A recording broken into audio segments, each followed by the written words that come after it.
ഇന്ന് June 23 9 OTT അപ്ഡേറ്റുകൾ വന്നിരിക്കുന്നു. എല്ലാ ആഴ്ചകളിലും ഇതുപോലെ ഈ ആഴ്ചയും ഒരുപാട് സിനിമാ സീരീസുകൾ റിലീസാകുന്നു. ആദ്യത്തേത് അയൺ ഹാർട്ട് എന്നൊരു സീരീസിന്റെ അപ്ഡേറ്റ് ആണ്. മാർവൽ സീരീസിന്റെ ആദ്യ 3 എപ്പിസോഡുകൾ നാളെ ജൂൺ 24 OTT റിലീസാകും. ബാക്കിയുള്ള എപ്പിസോഡുകൾ അടുത്തയാഴ്ച ജൂലൈ 1 റിലീസാകുന്നതാണ്. ജിയോ ഹോട്ട്സ്റ്റാർ ആണ് OTT പ്ലാറ്റ്ഫോം. പഞ്ചായത്ത് എന്ന ഹിന്ദി സീരീസ് നാളെ OTT റിലീസാകുന്നു. ഇന്ന് അർദ്ധരാത്രി 12 മണിയോടെ ജൂൺ 24 ആമസോൺ പ്രൈമിൽ സീരീസിന്റെ 4ാമത്തെ സീസൺ റിലീസാകുന്നതാണ്. 11 എന്ന സിനിമ സമീപകാലത്ത് OTT റിലീസിന് ശേഷം മികച്ച അഭിപ്രായങ്ങൾ നേടിയെടുത്ത തമിഴ് സിനിമയാണല്ലോ.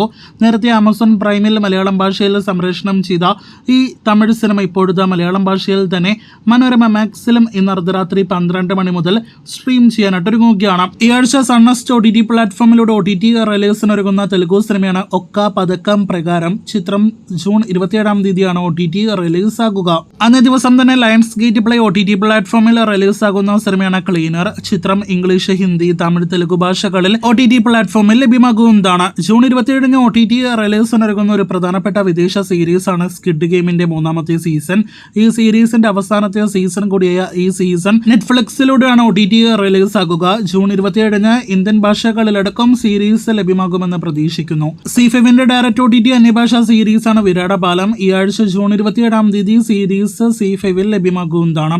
അവസാനത്തെ 2 അപ്ഡേറ്റുകൾ മലയാളം സിനിമകളുടേതാണ്. അതിലൊന്ന് ആസാദി എന്ന സിനിമയുടേതാണ്.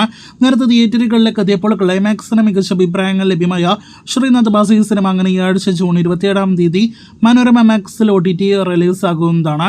കൂടാതെ സൺനെക്സ്റ്റ് OTT പ്ലാറ്റ്ഫോമിലും അന്നേ ദിവസം തന്നെ സിനിമ റിലീസാകുന്നതാണ്. അവസാനത്തേത് ഈ മാസം തിയേറ്ററുകളിലേക്ക് എത്തിയ മലയാളം സിനിമകളിൽ ഏറ്റവും നല്ല അഭിപ്രായങ്ങൾ ലഭ്യമായ റോന്ത് അപ്ഡേറ്റ് ആണ്. സിനിമയുടെ OTT അവകാശങ്ങൾ വിറ്റഴിക്കപ്പെട്ടു എന്നാണ് നമുക്ക് ലഭ്യമായിരിക്കുന്ന റിപ്പോർട്ട്. എന്നാൽ ഏതാണ് OTT പ്ലാറ്റ്ഫോം എന്ന് കൃത്യമായിട്ട് അറിയാനായിട്ട് കഴിഞ്ഞിട്ടില്ല. നായാട്ട് എന്ന സിനിമയുമായിട്ട് കണക്ഷൻ ഉള്ളത് കൊണ്ട് തന്നെ നായാട്ട് ലഭ്യമായ നെറ്റ്ഫ്ലിക്സ് ആയിരിക്കും സിനിമയുടെ OTT അവകാശങ്ങൾ സ്വന്തമാക്കിയിട്ടുണ്ടാകുക എന്നാണ് നാം പ്രതീക്ഷിക്കുന്നത്. അടുത്ത മാസം ജൂലൈ മധ്യത്തോടെ സിനിമ OTT റിലീസാകുന്നതാണ്.